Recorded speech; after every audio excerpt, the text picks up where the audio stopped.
Will discuss about the concept of atoms. जैसे कि मैंने आपको बताया था कि एटम को जो डिस्कवर करा था वो तीन साइंटिस्ट थे। जो पहला था थॉमसन, दूसरा था रदरफोर्ड और लास्ट इज बोहर।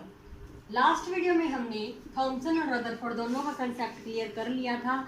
आज जो हम डिस्कस करेंगे बोहर थ्योरी के बारे में करेंगे, जो बोहर ने डिस्कवर करा था फाइनली एटम के बारे में, उसको हम डीपली डिस्कस करेंगे। क्लियर? ओके। तो सबसे पहले बोहर की डिस्कवरी करने से पहले बोहर ने हाइड्रोजन एटम के बारे में हर चीज को एक्सप्लेन करा था, उसका रेडियस, उसकी वेलोसिटी, उसकी frequency, total energy.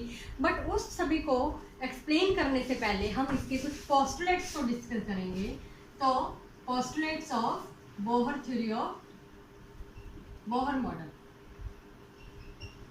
Postulates are also very important for the exam session. इसके तीन पोस्टुलेट्स है। जो पहला पोस्टुलेट था that is every atom consist of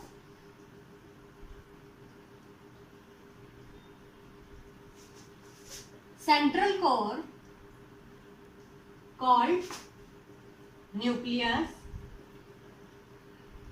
and electrons are revolving around nucleus. This is the first postulate of Bohr model. उसने कहा जो atom है, एटम के अंदर एक स्मॉल छोटे से कोर में न्यूक्लियस होता है और इलेक्ट्रॉन्स क्या कर रहे होते हैं, उसके साइड पे रिवॉल्व कर रहे होते हैं। क्लियर? अब अगर रिवॉल्व कर रहे हैं तो रिवॉल्व करने के लिए कौन सी फोर्स की जरूरत होती है? सेंट्रीपिटल फोर्स की। और साथ में इन दोनों के बीच में, न्यूक्लियस और इलेक्ट्रॉन के बीच में कौन सी फोर्स लग रही है? Electrostatic force. एक तो इनमें सेंट्रीपिटल फोर्स लग रही है जो कि किसके बराबर होती है? mv²/r। और दूसरी इनके बीच में इलेक्ट्रोस्टैटिक फोर्स लग रही है जो कि 1/4πε0 Q1 Q2/r²। Q1 यहाँ इलेक्ट्रॉन का चार्ज है, Q2 यहाँ न्यूक्लियस का चार्ज है, Ze/r²। दोनों ही फोर्सेस है, दोनों को हम क्या कर देंगे? इक्वल रख देंगे। mv²/r is equal to 1/4πε0 Ze²/r²। Clear? हम यहाँ पे क्योंकि ये कांस्टेंट है 1/4πε0, तो इसे कांस्टेंट k से रिप्रेजेंट कर रहे हैं ताकि हम बार बार लिखने के बजाय इसे k से रिप्रेजेंट कर सकें। Clear? This is the first postulate of Bohr model.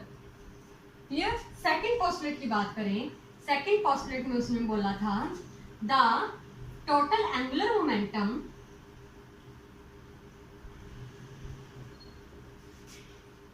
of revolving electron is equal to integral multiple of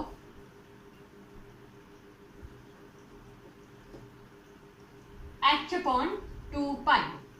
second postulate कहते हैं जो एंगुलर मोमेंटम होता है, आप सबको पता है जो टोटल लीनियर मोमेंटम होता है, लीनियर मोमेंटम होता है mv, और जो एंगुलर मोमेंटम होता है mv/r। r से मल्टीप्लाई कर देते हैं तो वो एंगुलर में बन जाता है।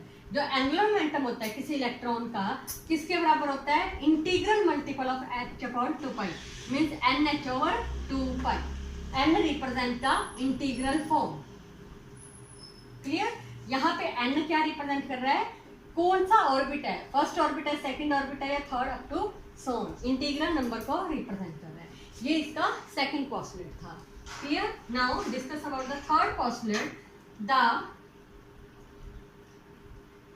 energy during the energy release or absorb when electron jump from one orbit to other। जब इलेक्ट्रॉन जंप करते हैं अलग अलग ऑर्बिट्स में, क्योंकि मैं आपको पहले ही बता दूं कि इसने जो डिस्कवरी करी थी बोहर ने, उसने कहा था कि जो एटम है बीच में एक पॉजिटिव का चार्ज है, न्यूक्लियस जिसे बोला जाता है, और इलेक्ट्रॉन्स क्या कर रहे होते हैं? अलग अलग शेल्स या ऑर्बिट्स में क्या कर रहे होते हैं? रिवॉल्व कर रहे होते हैं। ये कौन सी, ये फर्स्ट शेल है, सेकंड शेल है, थर्ड शेल है, KLMN, इस तरह से नाम दिया जाता है इनको। ये ऑर्बिट्स होते हैं जो कि हमने यहाँ पे लिखा 1 2 3 4 अप टू सोन। कौन सा ऑर्बिट है, तो उन्होंने कहा इलेक्ट्रॉन क्या करते हैं, जंप करते हैं, कभी हायर टू लोअर ऑर्बिट में या लोअर टू हायर। अगर वो लोअर टू हायर ऑर्बिट में जंप करते हैं तो एनर्जी क्या होती है, एब्जॉर्ब, और अगर हायर टू लोअर में जंप करते हैं तो रिलीज। जो एनर्जी, यही इसका थर्ड पोस्टुलेट था, जो एनर्जी क्या करती है, रिलीज या एब्जॉर्ब होती है जब वो जंप करते हैं। और जो उन एनर्जी का डिफरेंस होता है जब वो जंप करते हैं, दोनों शेल्स के एनर्जी का डिफरेंस किसके बराबर होता है, h nu के बराबर होता है। Here h is Planck constant and nu is the frequency. Clear? These are the three postulates of Bohr model. These are very important for the examination. Last time भी CBSE में यही article आया था कि पोस्टलेट को explain करें Bohr model के। तो ये 3 पोस्टलेट थे बोहर मॉडल के जो कि अभी हमने डिस्कस करे। Clear? Now we will discuss about the radius, velocity, frequency, total energy of atom. और मैं आपको बता दूं कि बोहर ने हाइड्रोजन के बारे में, हाइड्रोजन एटम के बारे में हर चीज़ को एक्सप्लेन करा था। कितनी वेलोसिटी है, कितना रेडियस है, वो हम अब डिस्कस करने जा रहे हैं। बट जो ये 3 रिजल्ट हैं, ये तीनों रिजल्ट्स को आप बहुत ही अच्छे से नोट कर लें, जो कि हम उनमें यूज करेंगे।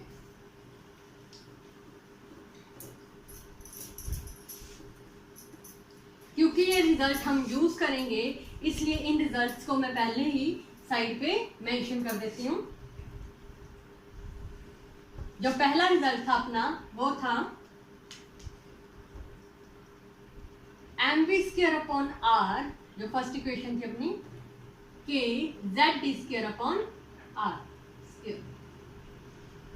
ये अपनी फर्स्ट इक्वेशन थी। जो सेकंड पोस्टुलेट की इक्वेशन आई थी वो थी mvr=nh/2π, ये सेकंड इक्वेशन थी। और जो थर्ड थी that is E2 - E1 h nu, ये थर्ड इक्वेशन थी। इन इक्वेशंस को यूज करके अब हम हाइड्रोजन एटम को डीपली एक्सप्लेन करेंगे।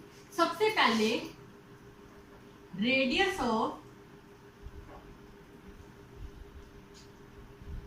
Orbit in Bohr model. सबसे पहले हम रेडियस के बारे में डिस्कस करेंगे कि एक्चुअली जो ऑर्बिट्स में इलेक्ट्रॉन रिवॉल्व कर रहे हैं तो उनका कितना रेडियस है, पहले का कितना रेडियस है, सेकंड वाले का कितना रेडियस है, क्या एक दूसरे बराबर रेडियस है, बराबर इक्वली स्पेस्ड होते हैं या नहीं होते, वो अब हम एक्सप्लेन करेंगे। चलो स्टार्ट करते हैं। सबसे पहले हम, क्योंकि हमने रेडियस निकालना है, हम सेकंड इक्वेशन से वेलोसिटी की वैल्यू निकालेंगे। फ्रॉम सेकंड, यहाँ से अगर मैं वेलोसिटी की वैल्यू निकालूँ तो मेरे पास आ रही है nh/2πmr। क्लियर? वेलोसिटी की वैल्यू निकाली तो mr इसके नीचे चला गया।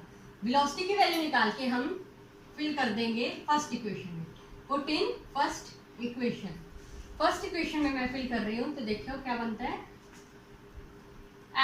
v² मतलब n² h² 4π² m² r²।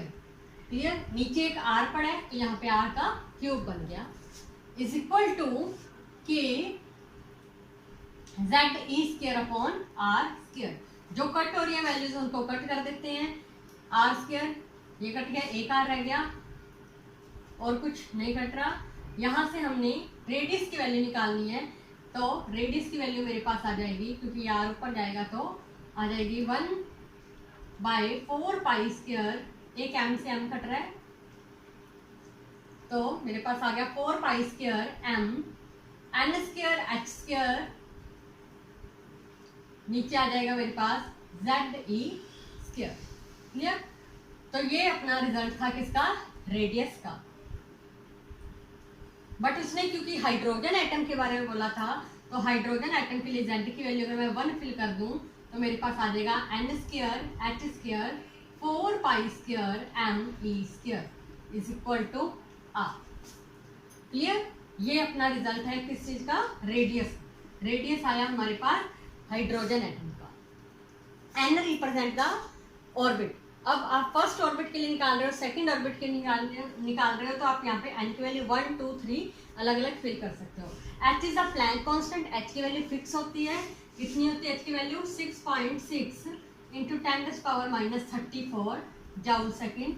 4 is the constant quantity, pi की वैल्यू 3.14 फिक्स होती है। मास इलेक्ट्रॉन का कितना होता है 9.1 इंटू 10⁻⁻31, इलेक्ट्रॉन पे जो चार्ज होता है डेट इज 1.6 इंटू 10⁻⁻19। अगर आप इन सारी चीज़ों को फिल कर दोगे तो आप देखोगे आप उसका रेडियस निकाल सकते हो, जो भी आपने ऑर्बिट का निकालना है। अगर आप फर्स्ट का निकालते हो, देखो यहाँ से एक चीज़ और क्लियर हो रही है कि रेडियस डायरेक्टली प्रोपोर्शनल आया n स्क्वायर के, मीन्स जो फर्स्ट है यहाँ पे 1 का स्क्वायर, अगर सेकंड की बात करें तो वो आ जाएगा 2 का स्क्वायर, थर्ड की बात करें तो 3 का स्क्वायर, तो मीन्स 1:4:9 इस तरह से रेडियस की फीलिंग आ रही है। तो मीन्स सभी में क्या है, सेम डिफरेंस नहीं है सभी में, इसलिए जो रेडियस होते हैं, जो अलग अलग ऑर्बिट्स होते हैं वो इक्वली स्पेस्ड नहीं होती। अगर ये प्रूव करना आ जाए कि रेडियस इक्वली स्पेस्ड नहीं होते ऑर्बिट्स के, तो आप इसी आर्टिकल को यहाँ मेंशन कर सकते हैं। क्लियर, ये हमने यहाँ से शो करा। This is the result of radius, so note down.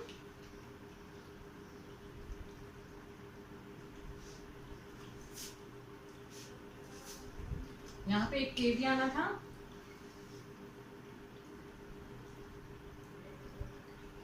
Clear, okay. जैसे कि हमने रेडियस का रिजल्ट निकाला, अब हम वेलोसिटी फाइंड करेंगे। रेडियस का रिजल्ट मैं पहले से यहाँ पे साइड पे लिख देती हूँ ताकि हमें रिजल्ट को यूज करना हो तो हम यूज कर सकते हैं। जो रेडियस का रिजल्ट आएगा आपके पास वो आएगा अभी अभी जो आया था n square h square 4 pi square m k z e square. Clear, okay. Now we will discuss about the velocity of Bohr model. अब देखो, जैसे कि हमने रेडियस निकाला, रेडियस किस तरह से निकाला था, सेकंड इक्वेशन से हमने वेलोसिटी निकाल के फिल करी थी फर्स्ट इक्वेशन में। अब हमने वेलोसिटी निकालनी है तो हम अब सेकंड इक्वेशन से रेडियस निकालेंगे। यहाँ से अगर मैं रेडियस की बात करूँ तो मेरे पास आ रही है NH/2πmv, यही आ रही है।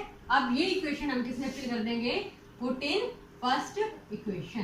पहली इक्वेशन में फिल करेंगे, देखो यहाँ से mv², जैसे देखो एक r से r कट रहा है तो मैं पहले से यहाँ पे आपको ये लिख देती हूँ अपॉन r। क्लियर, यहाँ से मेरे को वेलोसिटी निकालनी है तो v² का रिजल्ट मेरे पास आ रहा है kze² upon m into r। r की वैल्यू में अगर ये फिल करूँ तो आ जाएगा NH और ऊपर चला जाएगा 2πmv। एक m से m कट रहा है तो हमारे पास ये वेलोसिटी का रिजल्ट आया, एक v से v कट रहा है तो वेलोसिटी का रिजल्ट आया kze² into 2π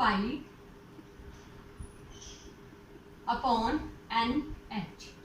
clear, for hydrogen atom z की वैल्यू 1 फिल कर देंगे तो मेरे पास वेलोसिटी की वैल्यू आ रही है that is k 2πe² upon NH।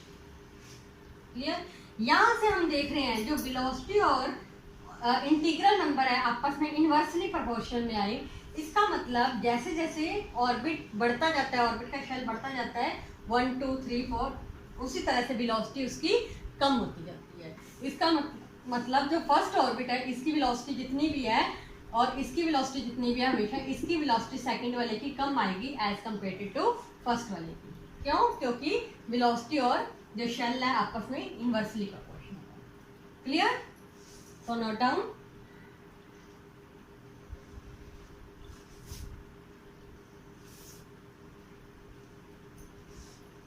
ये रिजल्ट में मैं यहाँ लिख लेती हूँ अगर यूज करना पड़े तो।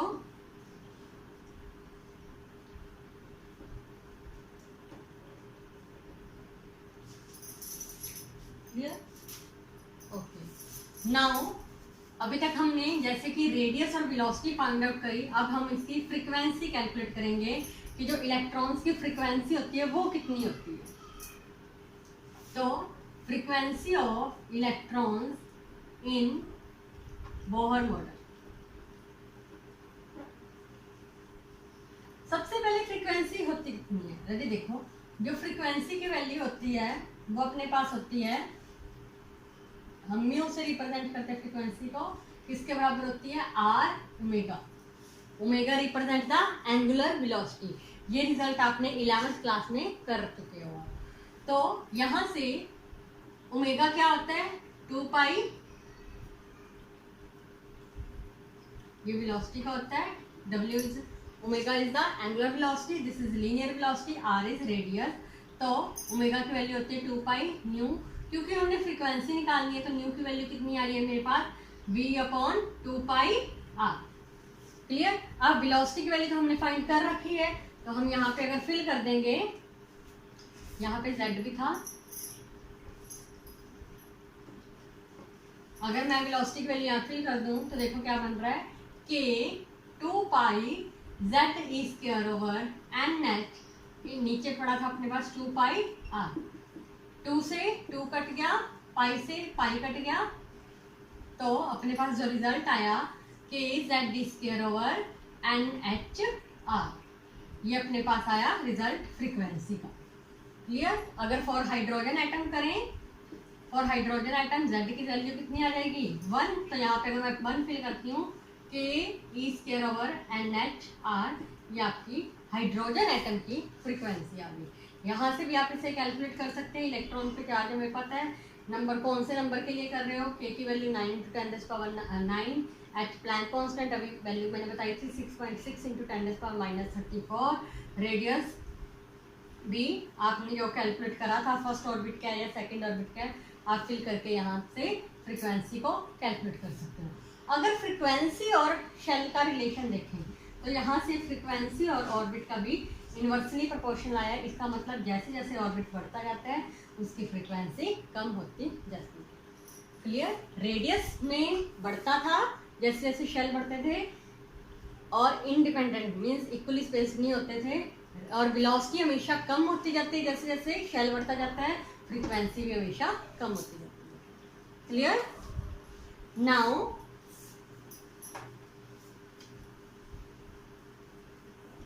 we will discuss about total energy of electron in Bohr shell, Bohr model. Total energy of electron in Bohr model. अभी तक हमने रेडियस निकाला, वेलोसिटी फाइंड आउट करी, फ्रीक्वेंसी कैलकुलेट करी। अब हम क्या करेंगे, हम टोटल एनर्जी कैलकुलेट करेंगे। जैसे कि सबको पता है जो टोटल एनर्जी होती है वो होती है काइनेटिक प्लस पोटेंशियल। तो हमारा मेन फोकस किस पे रहेगा, काइनेटिक और पोटेंशियल की वैल्यू को कैलकुलेट करना। चलो स्टार्ट करते हैं। जो फर्स्ट इक्वेशन है अपने पास, फ्रॉम फर्स्ट हमारे पास थी mv²/r KZ(E²/r²। एक r से r कट रहा है। काइनेटिक एनर्जी कितनी होती है, हाफ mv²। mv² तो पड़े, अगर यहाँ पे हाफ होता तो हम इसे काइनेटिक एनर्जी लिख सकते थे। तो हम यहाँ पे दोनों तरफ क्या लगा देंगे, हाफ हाफ लगा देंगे। Half mv² is equal to half KZ(D²/r। इसे हम काइनेटिक एनर्जी लिख सकते हैं। तो हमारे पास काइनेटिक एनर्जी कितनी आ गई, half KZ(E²/r। Clear. Now potential energy find out करेंगे। पोटेंशियल एनर्जी कितनी होती है, 1/4πε0 Q1 Q2/r। पहला चार्ज कौन सा है, इलेक्ट्रॉन का, दूसरा चार्ज न्यूक्लियस का अपॉन डिस्टेंस। ये अपने पास आई पोटेंशियल एनर्जी। अब हम टोटल एनर्जी कैलकुलेट कर लेंगे। रेडी 1/4πε0 को हम K से लिख रहे हैं, तो यहाँ पे भी हम K से लिख देते हैं, माइनस बाहर आ जाएगा, -KZ(D²/r। ये अपने पास पोटेंशियल एनर्जी आई। टोटल एनर्जी होती है काइनेटिक प्लस पोटेंशियल, दोनों को ऐड अप कर देंगे। 1/2 KZ(D²/r प्लस है, बट यहाँ पे माइनस है, प्लस माइनस माइनस हो जाएगा, तो KZ(E²/r। इसका एलसीएम ले लेंगे हम, 2r इसका एलसीएम ले लिया, KZ(E²) - 2KZE²। तो मेरे पास रिजल्ट आ जाएगा टोटल एनर्जी का माइनस के Z E square over 2r। अगर हम यहाँ पे r की वैल्यू फिल करते हैं जो हमने फाइंड आउट कर चुके हैं पहले से ही, तो अपने पास बनेगा n square h square upon में था 4 pi square m k z e square. Clear? अब देखो k की वैल्यू फिक्स है 9 into 10⁻⁹। z atomic number hydrogen के लिए 1 है। z की वैल्यू यहाँ पे भी 1 आ जाएगा, यहाँ पे भी 1 आ जाएगा। इलेक्ट्रॉन पे आपको चार्ज पता है, इलेक्ट्रॉन का चार्ज कितना होता है 1.6 10⁻⁹ इन सभी की वैल्यू, मास भी पता है हमें, प्लैंक कांस्टेंट की वैल्यू, सभी की अगर वैल्यू आप फिल कर देते हो तो जो आपके पास फाइनली रिजल्ट बनेगा वो बनेगा -13.6 over n square electron volt. ये आपके पास टोटल एनर्जी बनेगी।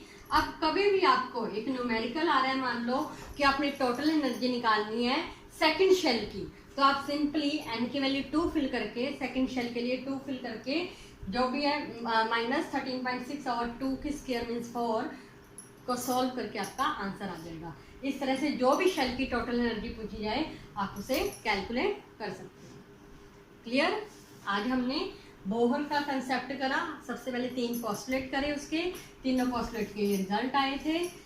फिर हमने जो हाइड्रोजन एटम की थी उसकी रेडियस कैलकुलेट करी, वेलोसिटी कैलकुलेट करी, फ्रीक्वेंसी कैलकुलेट करी, देन टोटल एनर्जी कैलकुलेट करी। क्लियर? ओके। अब बोहर मॉडल ने काफी हद तक सक्सेसफुल था क्योंकि थॉमसन की लिमिटेशंस को रदरफोर्ड ने सॉल्व करा, रदरफोर्ड की लिमिटेशंस को बोहर ने सॉल्व करा, क्योंकि रदरफोर्ड ने कहा था कि एक ही ऑर्बिट में घूमेंगे तो वो एनर्जी लूज कर देंगे, बट इसने कहा था अलग अलग शेल्स में, अलग अलग ऑर्बिट्स में इलेक्ट्रॉन्स क्या करते हैं, रिवॉल्व करते हैं। सेंटर में न्यूक्लियस है, इलेक्ट्रॉन्स अलग अलग शेल्स में क्या कर रहे होते हैं, रिवॉल्व कर रहे होते हैं। बट इसके भी कुछ ना कुछ ड्रॉबैक्स थे, वो क्या थे वो हम डिस्कस करने जा रहे हैं अब। Limitations of Bohr model.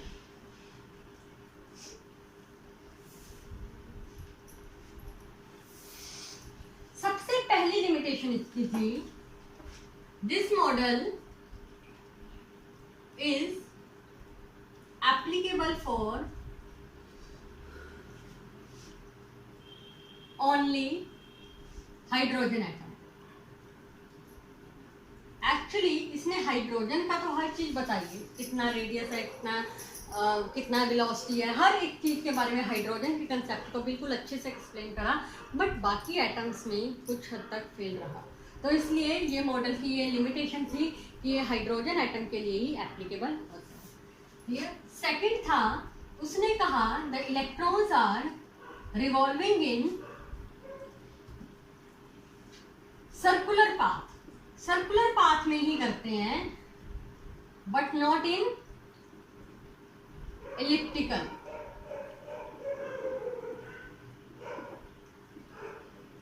उसने कहा कि इलेक्ट्रॉन सर्कुलर में घूमते हैं, बट रीजन ने बताया कि सर्कुलर में ही क्यों घूमते हैं, कोई और शेप क्यों नहीं होती इसकी, एलिप्टिकल नहीं होती या कोई अलग सी रेक्टेंगुलर नहीं होती, सिर्फ सर्कुलर में क्यों है, इतना बताया था, इसका रीजन नहीं दिया था। तो ये इसकी सेकेंड लिमिटेशन गई थी।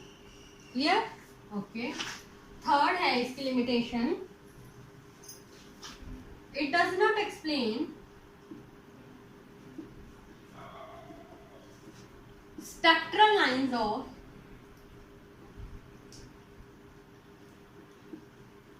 Hydrogen atom. अब हाइड्रोजन के बारे में इसने बाकी सब कुछ बताया, बट स्पेक्ट्रल लाइंस के बारे में इसने एक्चुअली अच्छे से डिस्कस नहीं करा, तो ये इसकी लिमिटेशन है।